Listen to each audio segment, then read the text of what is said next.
Hi, இன்றைக்கி என்ன பார்க்க போகிறோன்னா சுவையான வாழைக்காய் பொரியல் செய்கிறது எப்படின்னு தான் பார்க்க போகிறோம்.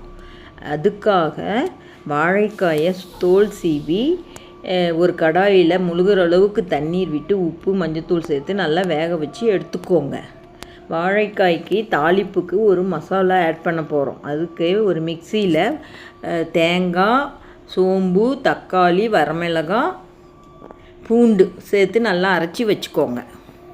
இப்போது ஒரு கடாயில் ஆயில் விட்டு கடுகு, கடலப்பருப்பு, உளுத்தம்பருப்பு, கட் பண்ண ஆனியன், கருவேப்பிலை சேர்த்து நல்லா வதக்கிக்கோங்க.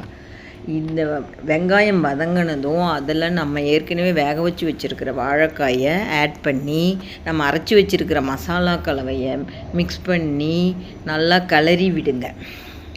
அவ்வளவுதான், சூப்பரான வாழைக்காய் பொரியல் ரெடி. இது சாதத்துக்கு நல்ல காம்பினேஷனாக இருக்கும்.